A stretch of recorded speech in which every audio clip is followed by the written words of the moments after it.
どうもペロンです。今回は R タイプファイナル2で新しく追加された機体を紹介したいと思います。今回ご紹介する機体はナンバー 58TPH2 パウアーマーカイですね。パウアーマーカイは R9F 系の派生型 TP シリーズの機体なんですが、名前の通り以前ご紹介したパウアーマー直系の武装強化型の機体になります。見た目の可愛らしさは失われましたが、機体にはハートマークが書いてあり、パウアーマー開発担当者のパウアーマーに対する愛は失われていないようですね。パウアーマーカイに搭載されているフォースは、ニードルフォースを改良したニードルフォースカイが搭載されており、見た目でも楽しませてくれるレーザーを発射します。赤の超波形レーザーは、直線的に進む強力なレーザーを発射しますが、一定間隔で波形に形を変えながら進む仕様となっており、赤と青の2色に分けて順番に発射されるため、レーザーが途切れる間隔が短くなっています。短い間、その場に留まるような動きをするため、物理的な攻撃に対しては盾としての役割を果たすこともできますね。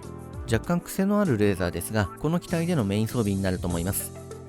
青のレインボーレーザーは名前の通り7色のレーザーを発射します。最初に発射した時点では斜め方向に2本のレーザーを発射するだけですが、1回目の着弾後に7色のレーザーに分裂するド派手な仕様となっていて、花火みたいで見た目で楽しませてくれるレーザーですね。分裂したレーザーを含めて着弾点には継続ダメージもありますが、派手な見た目の割に破壊力自体は低く、硬い敵との戦闘には不向きですね。その代わり攻撃範囲がかなり広く、使いどころさえ間違えなければ雑魚処理担当としてはかなり優秀な装備だと思います。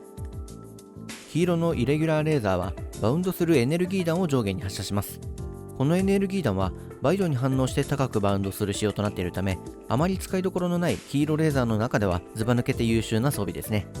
破壊力も高いため、壁に囲まれたステージ2のボスは比較的簡単に倒すことが可能であり、壁はないですがステージ 6.2 のボスにも有効な装備となっています。次にフォースを切り離した後の状態についてですが、ニードルフォース系のフォースショットは過去の作品に比べるとかなり弱体化されているようですね。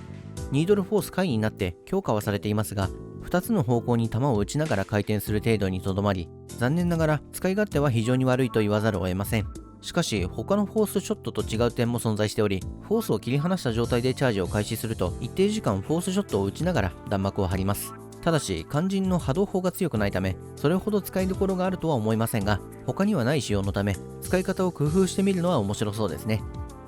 ミサイルは爆雷、誘爆ミサイル、追尾ミサイル回の3種類から選ぶことが可能です。おすすめはやはり追尾ミサイル回ですね。ごつい見た目の割に意外と小回りが利くため、細い道や壁際でも壁を避けて敵を狙う優秀なミサイルで、さらに雑魚では爆発しない仕様となっており、爆発自体も通常の追尾ミサイルよりも強力になっています。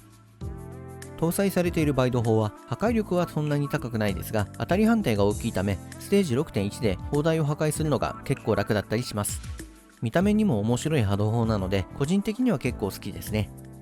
パウアーマーカイは強い機体ではありますが、それ以上に個性的で面白い機体なので、まだ追加機体を開発していない方はぜひ開発して遊んでみてもらいたい機体ですね。この後にまだ後継機もあるようなので、早めに開発しておいて損はないと思います。では最後までご視聴ありがとうございました。またね。